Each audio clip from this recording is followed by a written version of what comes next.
Ça, c'est les deux choses que mon fils m'a laissées quand il est parti en 2012.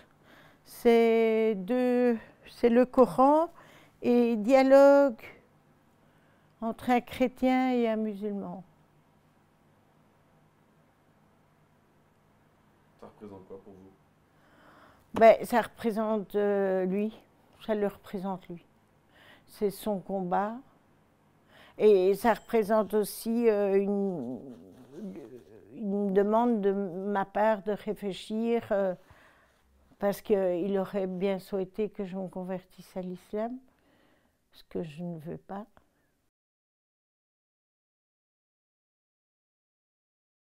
Je suis la maman de Samy. Samy, c'est mon fils qui est parti en Syrie en 2012 et qui y est toujours actuellement.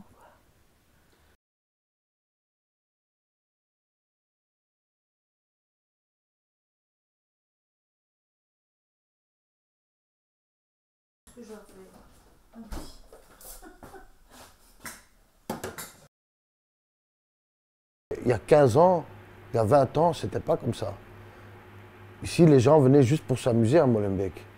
Vous aviez des bars un peu partout. Maintenant, les gens, j'ai l'impression que les gens ont peur de venir à Molenbeek.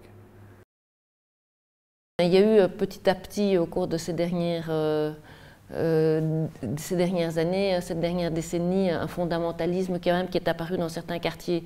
Et puis, il y a eu le phénomène du djihad, qui était un phénomène tout à fait neuf. Et au départ, on s'est dit, tiens, c'est des jeunes qui partent dans un esprit révolutionnaire. Mais c'était, au-delà de ça, c'était... et on l'a constaté à Molenbeek dans les derniers événements, c'était une proximité importante entre les prédicateurs, entre ce fondamentalisme qui s'est inséré dans certains milieux, entre la petite délinquance et les réseaux sociaux qui ont joué une influence et qui ont certainement accéléré le processus de radicalisation de ces personnes. Et donc, on n'a pas vu la proximité, on n'a pas vu que le radicalisme pouvait se faire aussi rapidement, en tout cas devenir violent aussi rapidement, et qu'il y avait cette proximité entre la délinquance, parce que tous les individus dans le cadre des attaques de Paris sont des gens qui ont eu à un moment ou l'autre affaire avec la justice. Donc, donc moi je reste convaincue par rapport à Molenbeek qu'il y a une grande proximité entre ces différents phénomènes. Je veux dire, ce sont des petits jeunes en difficulté.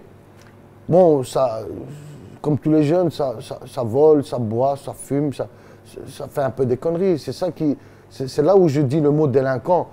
Je veux dire, ce pas des grands bandits, ce sont des petits délinquants. Je veux dire, bon, ça faisait un peu des conneries du jour au lendemain. Bon, ça passe de, voilà, comme je dis, de petits délinquants de quartier comme ça à grands terroristes recherchés. Mais bon, moi je le dis parce que je le connaissais. Je le voyais au quotidien, ce que faisaient ces gens-là, bon, que ce soit Abdeslam, que ce soit Abaoud, je les voyais. Et je sais que bon, c'était des petits jeunes en difficulté. Nous, ce qu'on a pu constater, c'est que la radicalisation est vraiment un processus. Et donc, on a constaté 3 ruptures. La première rupture, c'est une rupture de la personne avec son réseau. Ça peut être l'école, ça peut être la salle de sport, club de foot, ça peut être l'association, ses copains. La deuxième rupture, c'est plutôt une rupture avec l'espace public. Molenbeek est une commune où les jeunes se socialisent beaucoup sur l'espace public. Mais ils disparaissent, ils n'ont plus les mêmes habitudes. Ils disparaissent des parcs où on les voit, donc les travailleurs sociaux de rue, par exemple, ne les voient plus, donc ils disparaissent. Troisième rupture, c'est la rupture la plus, et c'est la dernière étape du processus, c'est la rupture avec la famille ou la structure familiale. Et donc là, Internet prend de plus en plus d'importance et le jeune aura tendance à s'isoler de sa famille et à remettre en cause les pratiques au sein de la famille, en stigmatisant ses parents comme étant de mauvais parents, mais surtout de mauvais musulmans. Donc souvent, les parents ou les proches se rendent compte qu'il y a quelque chose qui se passe dans cette troisième phase. Et donc, ils viennent nous trouver lorsqu'il est déjà très très tard. Moi, je viens d'une famille assez nombreuse et où on se réunissait tant que mes parents vivaient chez mes parents pour des anniversaires, etc. Et là, ils ne venaient plus.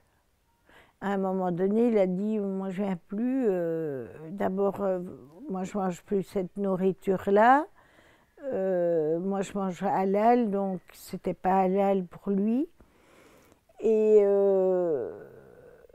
moi je lui disais, mais écoute, demande à ta grand-mère de te faire du poisson, des trucs.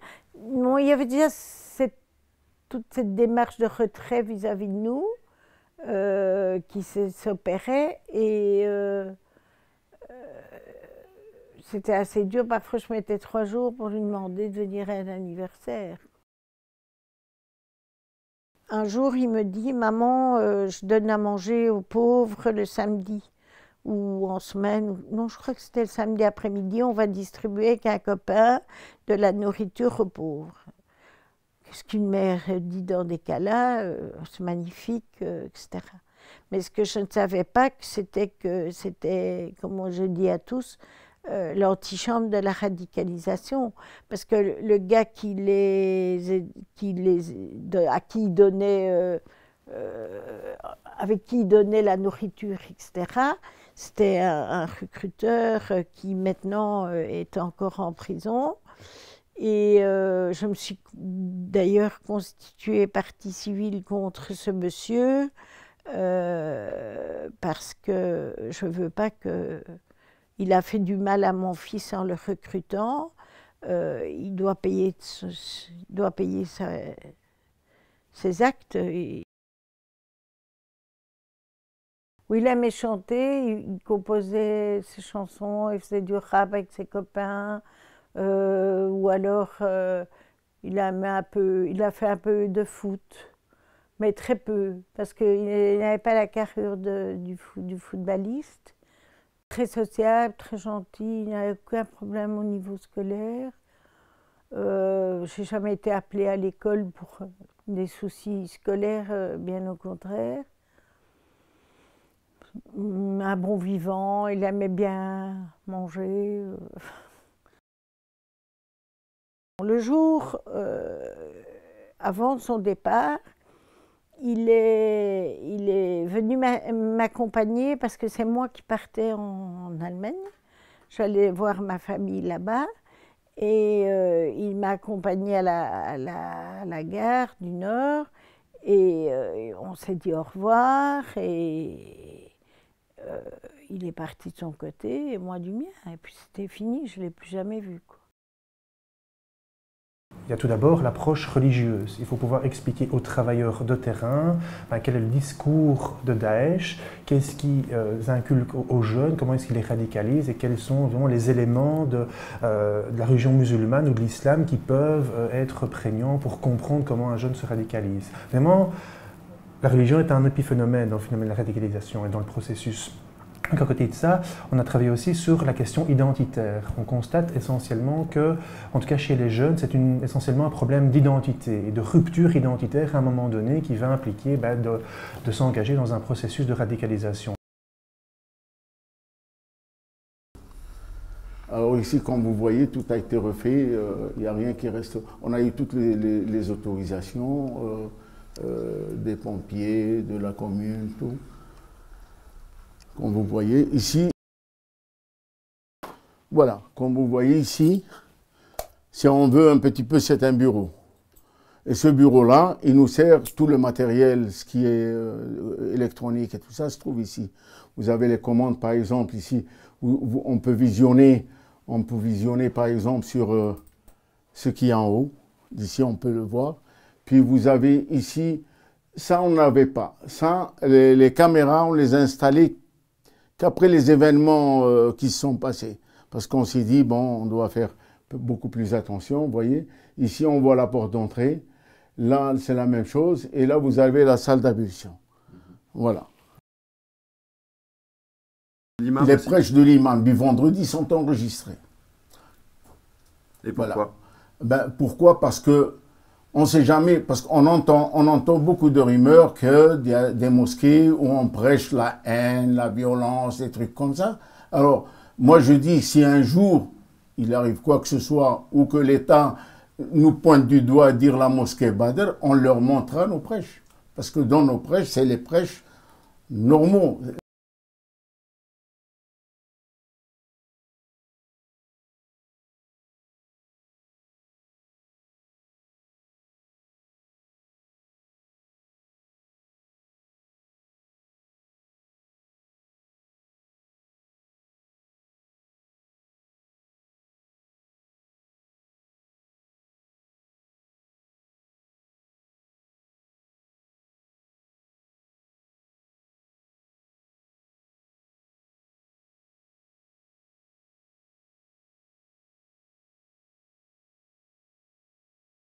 Moi, je ne savais pas qu'avant à Molenbeek ou dans les quartiers qui sont pas loin de chez moi, qu'il y avait des jeunes qui se radicalisaient, qui partaient en Syrie. Tout ça, je ne le savais pas.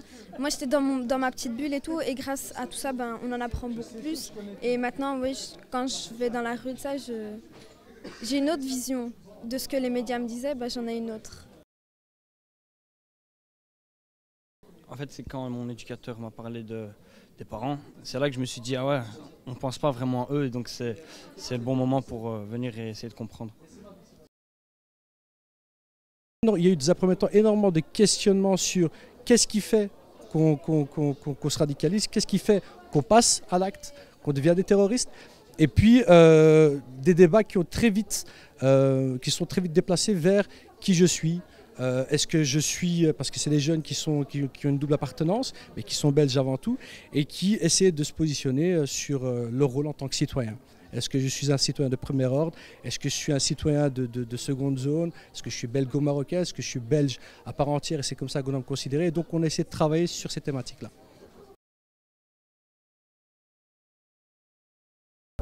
Oui, il y a un jeune d'ailleurs qui a fait une scénette et qui après m'a dit c'est grâce à vous que ou une jeune fille plutôt qui disait que grâce à nous, elle avait compris un peu mieux ce qui se passait. Et moi, c'est ce que je me rends compte dans les débats avec les jeunes dans les écoles, c'est qu'ils ne savent pas ce qui se passe réellement, quoi. Et qu'ils peuvent être à tout moment la proie, une proie idéale, quoi, pour ces recruteurs. Et il est, je crois, plus qu'urgent d'aller dans les écoles et leur dire. Et je regrette qu'on n'ait pas fait ça il y a 20 ans. Mon fils serait peut-être resté, il ne serait peut-être pas parti.